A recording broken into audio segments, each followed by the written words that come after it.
Hello everyone, welcome back to the channel, or welcome if you're new. I'm Alecia and I am in St. Louis today for a family gathering. And what they have in St. Louis that they don't have where I live is Barnes & Noble. So we are going to take full advantage of that and head over there and have a little book shopping spree. So I could not be more excited. So give this video a like and hit that subscribe button and let's go to Barnes & Noble.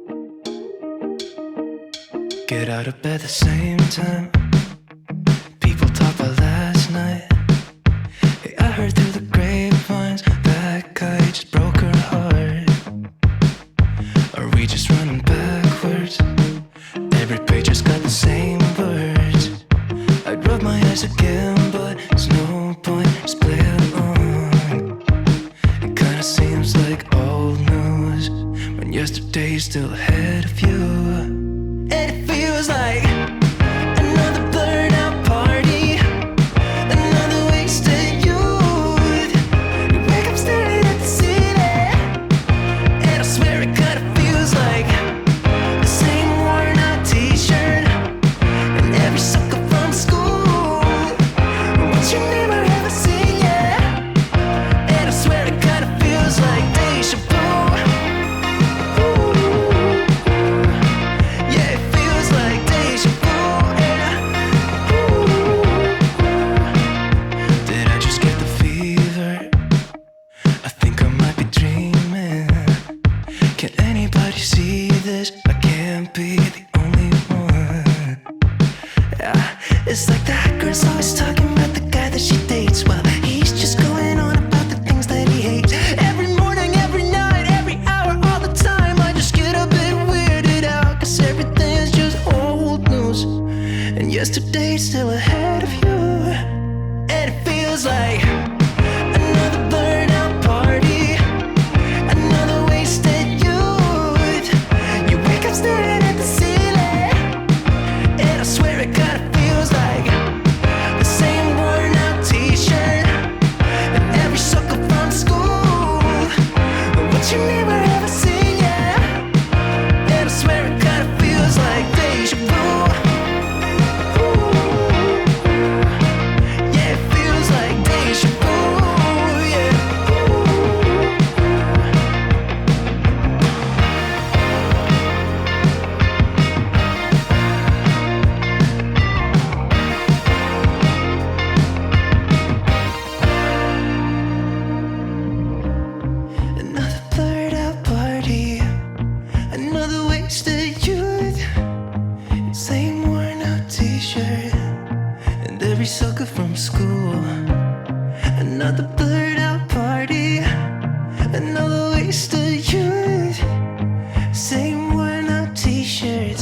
been tasked with finding Alecia one book each, and now we have made our choices, but we must find Alecia.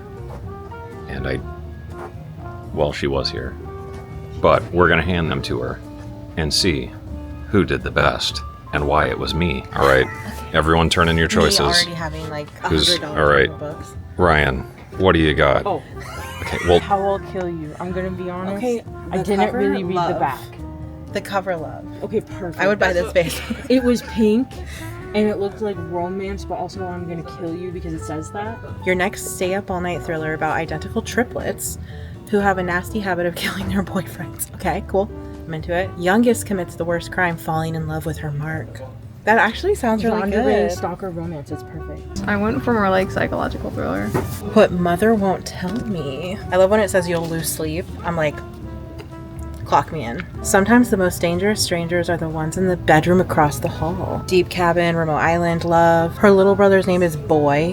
Which is weird, right? Super weird. Oh, my bones I'm are into wet. it. Good job, you guys. amazing. Adding it to my pile of never-ending books. And my choice. Oh, you have a choice too. It's called whatever this is. Haven't you already read that? This is actually hilarious because I have the first book, Love in the Time of Serial Killers, and then I bought the third book, and this is the second book, and I never bought this one. So who made the best choice and why was it me? It was me. Okay, my favorite cover. Thank you. Yours. I'm the best. My favorite plot, probably both, just because I do love a thriller. But I also need to get this book anyway. Like, it's been on my list to get. I just haven't yet, so. Cameron told me to pick that Oh, up. Good job. Yeah, and then we all collectively think you should get Jurassic World. Jurassic Park. Ryan's like, never heard of this before, but they said you should probably read it. I don't know, apparently it's a thing.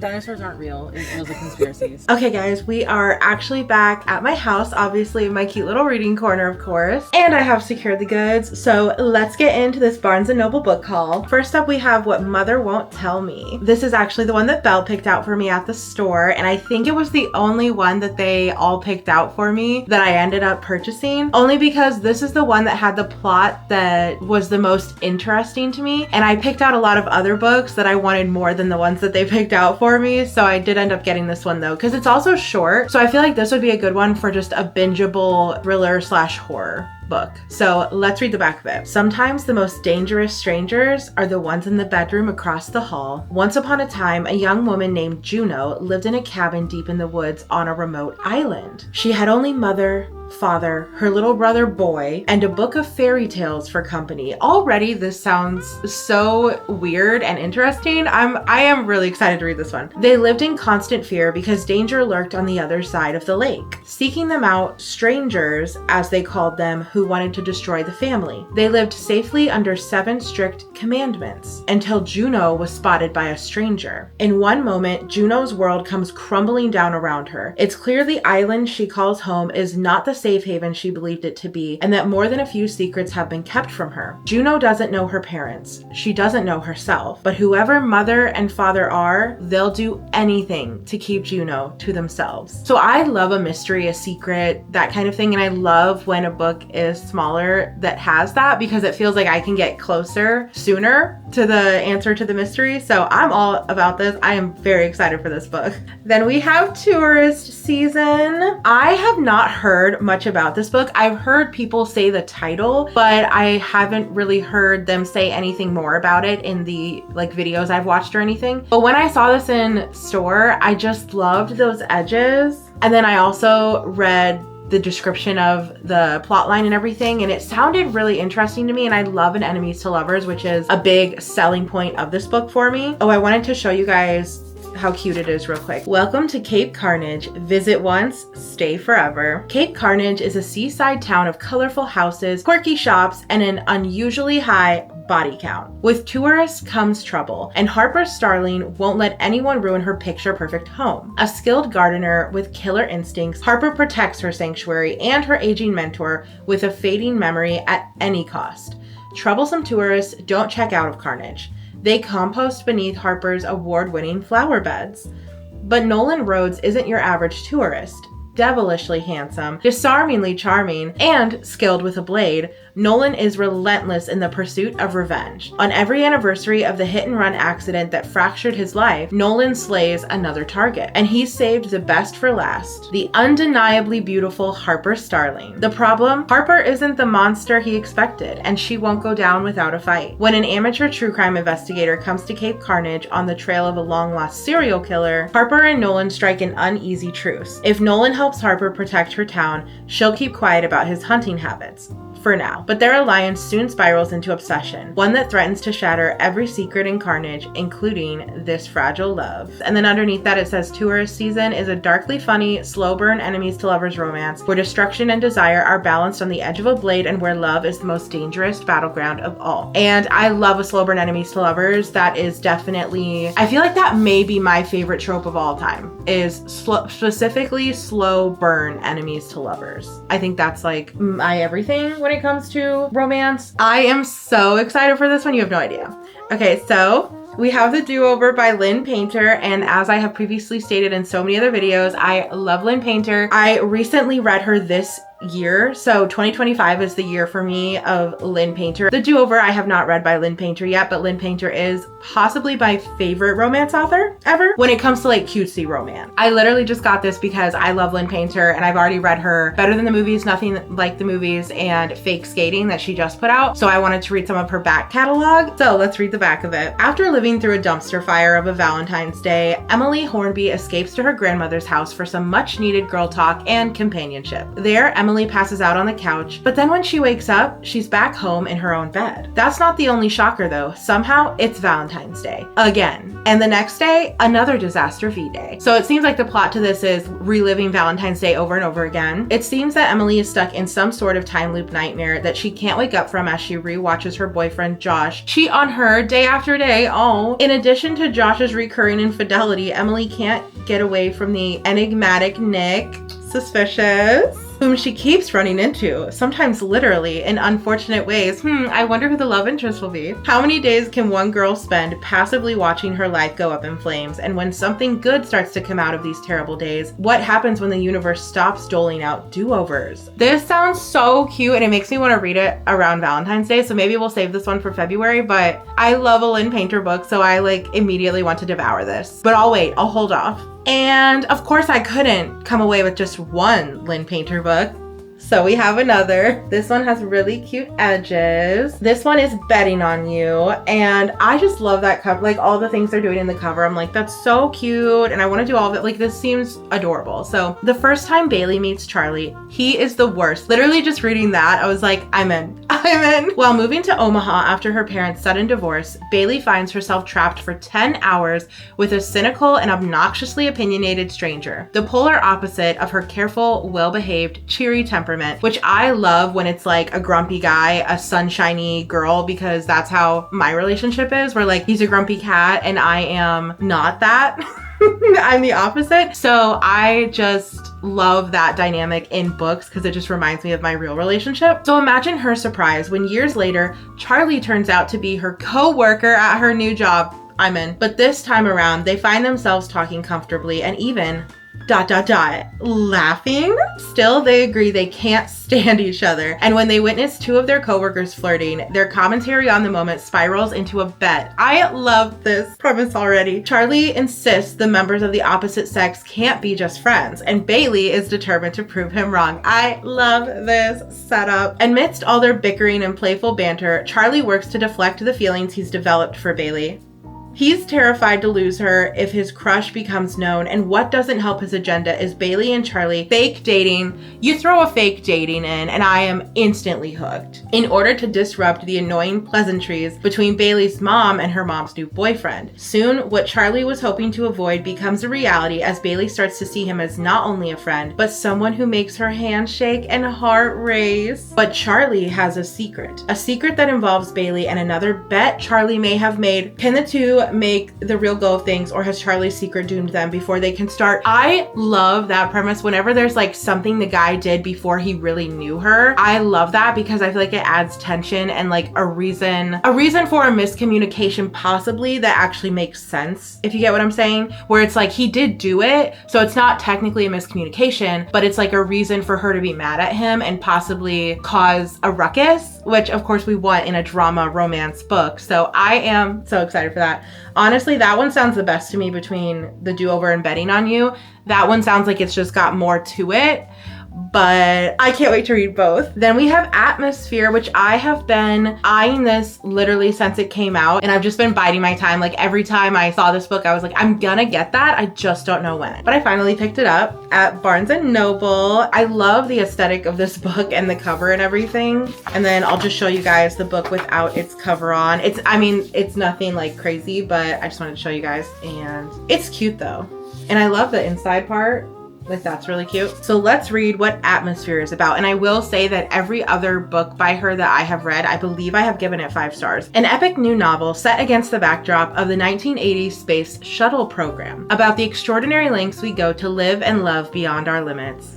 Aww. Joan Goodwin has been obsessed with the stars for as long as she can remember. She is content with her life as a professor of physics and astronomy and as aunt to her precocious niece, Frances, until she comes across an advertisement seeking the first women scientists to join NASA's space shuttle program. Suddenly, Joan burns to be one of the few people to go to space. Honestly, I cannot relate. I have no desire whatsoever to go to space, but love that for her. Selected from a pool of thousands of applicants in the summer of 1980, Joan begins training at Houston's Johnson Space Center, alongside an exceptional group of fellow candidates. Top Gun pilot Hank Redmond and scientist John Griffin. Easygoing even when the stakes are high. Mission specialist Lydia Danes, who has worked too hard to play nice. Warm-hearted Donna Fitzgerald, navigating her own secrets. And Vanessa Ford, the magnetic and mysterious aeronautical engineer who can fix any engine and fly any plane. As they become unlikely friends and prepare for their first flights, Joan finds a love she never imagined. In this new light, Joan begins to question everything she thinks she knows about her place in the observable universe. Then, in December of 1984, on mission STS-LR9, it all changes in an instant. Fast-paced, thrilling, and emotional, Atmosphere is Taylor Jenkins Reid at her best, telling a passionate and soaring story about the transformative power of love, this time among the stars. That sounds so good. She's one of the only authors that I feel like, what would you call that? Contemporary lit fic? I don't know exactly what her genre is, but for me personally, she's one of the only authors that does this genre in a way that I don't get bored with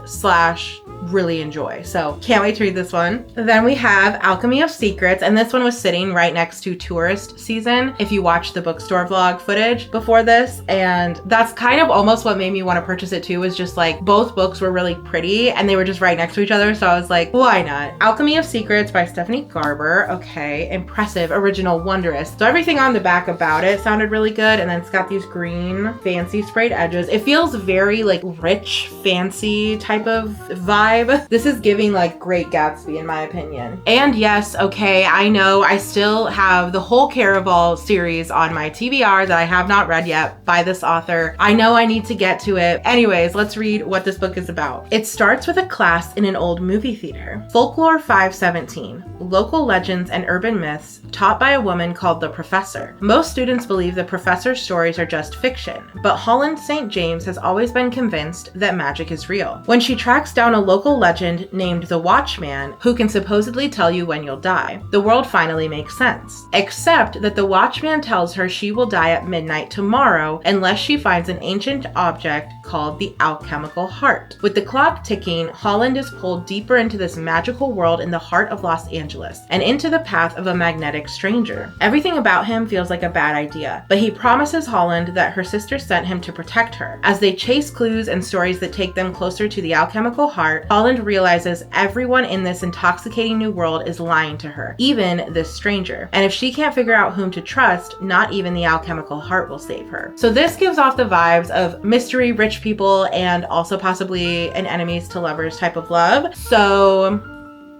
that's why this kind of stood out to me, was the plot sounds really good. And I love a mystery mixed with like kind of a love story. Super excited. But then we have actually a spookier book, Widow's Point, The Complete Haunting, a novel, which I just love. That cover honestly is what sold me, because it almost feels like a Reddit post or something. You know what I mean? Like a Reddit spooky, creepy story, a creepypasta. That's what this cover is giving. Am I crazy, or like does anyone else kind of see that? Oh, and the edges kind of have something on them. All right, so let me give you guys a rundown on what this book is about. This is a bad place. I don't think people are meant to live here. Longtime residents of Harper's Cove believe that something is wrong with the Widow's Point lighthouse. Some say it's cursed. Others claim it's haunted. During its construction in 1838, 3 workers were killed, including one who mysteriously plunged to his death from the catwalk. That tragic accident was never explained, and it was just the beginning of the terror. In the decades that followed, nearly 24 additional deaths occurred in or around the lighthouse, including cold-blooded murder, suicide, unexplained accidents, and disappearances, the slaughter of an entire family, and the inexplicable death of a Hollywood starlet who was filming a movie on the grounds. The lighthouse was finally shuttered tight in 1988, and a security fence was erected around the property. No one has been inside since, until now. Told across 2 harrowing incidents from 2017 and 2025, those who enter the Widow's Point lighthouse searching for supernatural proof and the next big thing find themselves cut off from the outside world. And although no one has recently stepped foot inside the structure, they are not alone. And this remarkable collaboration, father and son, that's really cute. Writing team Richard and W.H. Shizmar combine forces to tell a terrifying ghost story that will make you think twice about what's waiting for you in the dark. This sounds so fun. Like, this just sounds like a creepypasta in a book. So I am very stoked. The last book I have for you guys, well, to show you guys, not for you, sorry, it's for me.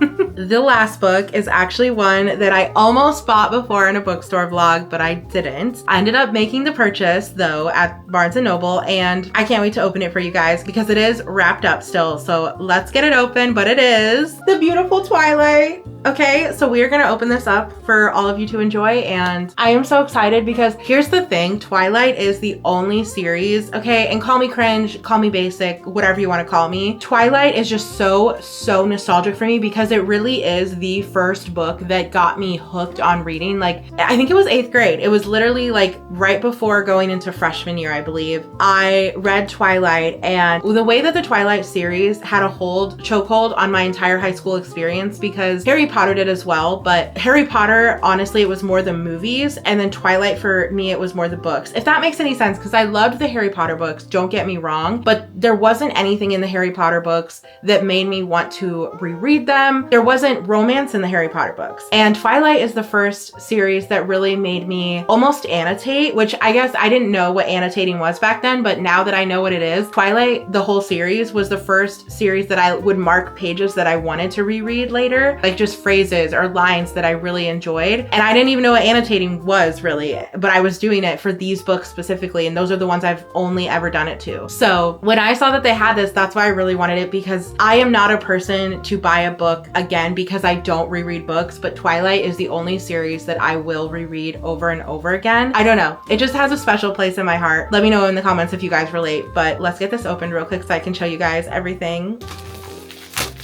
It is literally so pretty. I'm just so excited for this. It's absolutely gorgeous. And on the back it says, Twilight again, another ending. No matter how perfect the day is, it always has to end. Oh, it's beautiful. And I'll put who this book belongs to. I definitely want to do a Twilight reading vlog because I would love to reread Twilight. Oh my goodness, look at those pages. When I was being checked out, the person showed me, or she told me, how do you do that? I don't know how you make it come up, but she said when you turn it a certain way. Do you guys see that? Do you guys see that? And then if you turn it, what, the other way? Hold on. Do you guys see that? Oh my gosh, so it's Bella and Edward. This is one of the coolest designs I've ever seen in my life. I am so excited for this. Like, I'm just excited to reread Twilight for one, and then also just to have it be so beautiful. I cannot get enough. And it's got like a little placekeeper. This is the cutest thing I've ever seen in my life. I could not be happier with this book, to be completely honest. So anyways, I'm so excited. Okay, but that is all the books of the book haul. I hope you guys enjoyed the bookstore vlog and the haul as well. Let me know in the comments if you guys have any of these books or if you've read any of these books and what your thoughts were. And also let me know of all the books that I got in this haul, which one should I tackle first? But yeah, don't forget to like and subscribe, and I love you guys so much, and I'll see you in my next one. Bye!